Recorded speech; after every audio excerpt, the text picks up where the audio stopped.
स्वामी समर्थ. नमस्कार मित्र आणि मैत्रिणींनो, स्वागत आहे तुमचं माझ्या श्री स्वामी समर्थ या चॅनेलमध्ये. माझ्या चॅनेलमधून आपण रोज स्वामींबद्दल विचार, स्वामींचे संदेश, स्वामी आज्ञा तसेच स्वामी समर्थांबद्दल काही गोष्टी जाणून घेतो. जर तुम्हाला व्हिडिओ आवडत असतील तर कृपया चॅनेलला सबस्क्राईब करा, लाईक करा, शेअर करा आणि असाच सपोर्ट करा. तर चला आज जाणून घेऊया आपण श्री स्वामी समर्थ महाराजांचा जप कसा करावा याबद्दल. सुरुवातीला श्री स्वामी समर्थ. भिवू नकोस, मी तुझ्या पाठीशी आहे. हे वाक्य आपण ऐकलं तरी स्वामी समर्थांची मूर्ती आपल्या डोळ्यासमोर उभी राहते. आपण श्री दत्तगुरूंचा अवतार मानण्यात येणाऱ्या स्वामी समर्थांचे खूप आपल्यासारखे अनेक भक्त आहेत.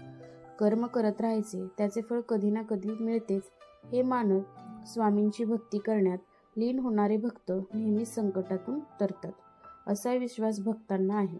कितीही संकटे आली तरीही स्वामींचे नामस्मरण केल्यानंतर आणि स्वामींनी सांगितलेले जीवनाचे सार लक्षात घेऊन वागल्याने नक्कीच आपल्या जीवनाचे सार्थक होते. श्री स्वामी समर्थांची अगाध महिमा आणि त्यांच्या अवतारामध्ये त्यांनी केलेले कार्य हे अफाट आहे.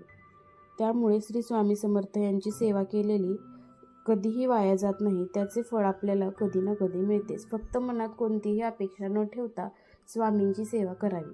चला तर पाहूया श्री स्वामी समर्थ जप कसा करावा. सुरुवातीला स्नान करून स्वच्छ कपडे परिधान करायचे. जपासाठी एकदम शांत आणि स्वच्छ जागा निवडायची. तसेच आपल्या सोयीनुसार आसन घ्यायचे. उदाहरणार्थ आपण चटई, उष्ण घेतो तसेच जपमाळ रुद्राक्ष किंवा तुळशीची असायला हवी. देवांची मूर्ती किंवा फोटो असल्यास त्यांच्यासमोर दिवा आणि उदबत्ती लावायची. चला तर आता पाहूया आपण जप कशा पद्धतीने करायचा. श्री स्वामी समर्थ किंवा श्री स्वामी समर्थ जय जय स्वामी समर्थ या मंत्राचा आपण जप करायचा. तसेच जप मोठ्याने किंवा मनातल्या मनात केला तरीही चालतो. तसेच जपमाळेचा वापर करणे कधीही चांगले मानले जाते.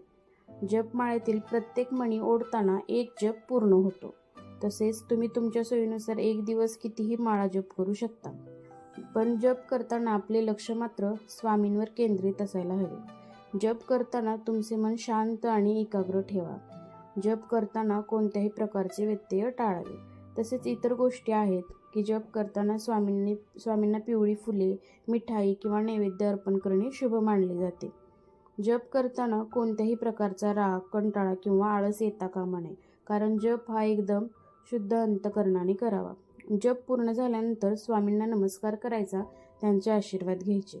तसेच आता स्वामींचा जप करण्याचे काय फायदे आहेत ते पाहूया.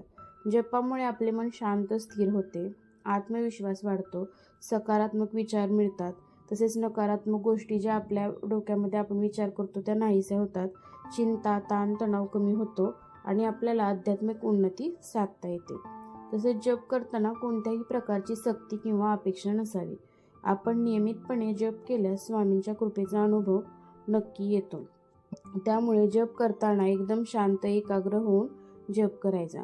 आपल्या रोजच्या जगण्यात आपण कसेही वागतो, पण आपल्या आयुष्यात काय बरोबर काय चूक आहे या गोष्टी आपण ठरवणे गरजेचे असते. स्वामी समर्थांचा जप आपल्याला हेच ठरवून देतो की काय चांगले आहे, काय वाईट आहे. त्यामुळे दिवसातून एकदा तरी श्री स्वामी समर्थ महाराजांचा जप करावा. ठीक आहे, तर व्हिडिओ आवडलास तर व्हिडिओला लाईक करा, शेअर करा, चॅनेलला कृपया सबस्क्राईब करा. भेटूया उद्याच्या व्लॉगमध्ये. श्री स्वामी समर्थ.